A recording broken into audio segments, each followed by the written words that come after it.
पश्चिम बंगाल में अगले साल विधानसभा चुनाव होने हैं, लेकिन इससे पहले चुनाव आयोग ने बंगाल में एसआईआर की शुरुआत कर दी है। लेकिन इस एसआईआर प्रक्रिया के बाद क्या ममता बनर्जी का वोट बैंक खिसकने वाला है? ये बहुत बड़ा सवाल है। इस बीच सरेआम ममता बनर्जी के भतीजे अभिषेक बनर्जी की गुंडागर्दी सामने आई है। दरअसल अभिषेक बनर्जी ने एसआईआर की इस प्रक्रिया के बीच एक बेहद भड़काऊ संदेश पश्चिम बंगाल में दिया है, या यूं कह सकते हैं कि वहां पर हिंसा को न्योता कैसे देना है, कैसे इस एसआईआर की प्रक्रिया को बाधित करना है, इसके लिए वो टीएमसी के कार्यकर्ताओं को उकसा रहे हैं, भड़का रहे हैं।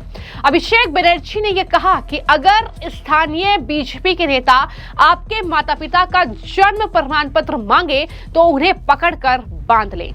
तो इस तरीके का ये बातें जो हैं वो अभिषेक बनर्जी के जरिए कही गई हैं।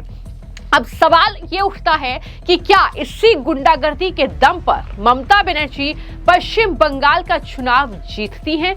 ये सवाल इसलिए उठ रहा है क्योंकि अक्सर हम देखते हैं कि पश्चिम बंगाल में जब चुनाव होता है तो वहां पर ये हिंसा की तस्वीरें सामने आती है।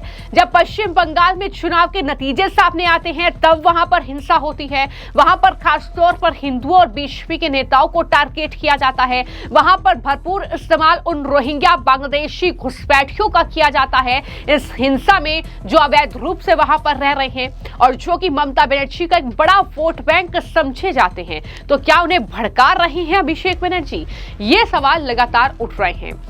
दूसरी तरफ पश्चिम बंगाल में एसआईआर शुरू होने के बाद से ममता बनर्जी ये दावा कर रही हैं कि अब तक वहां पर 28 लोगों की मौत हो गई है।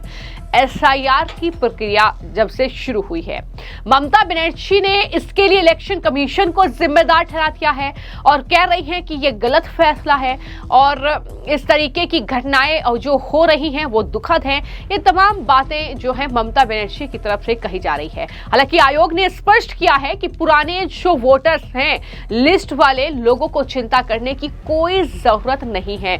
फिर भी इस तरीके से ममता बनर्जी ये दावा कर रही हैं कि एसआईआर प्रक्रिया के बीच ही ये मौत हुई है।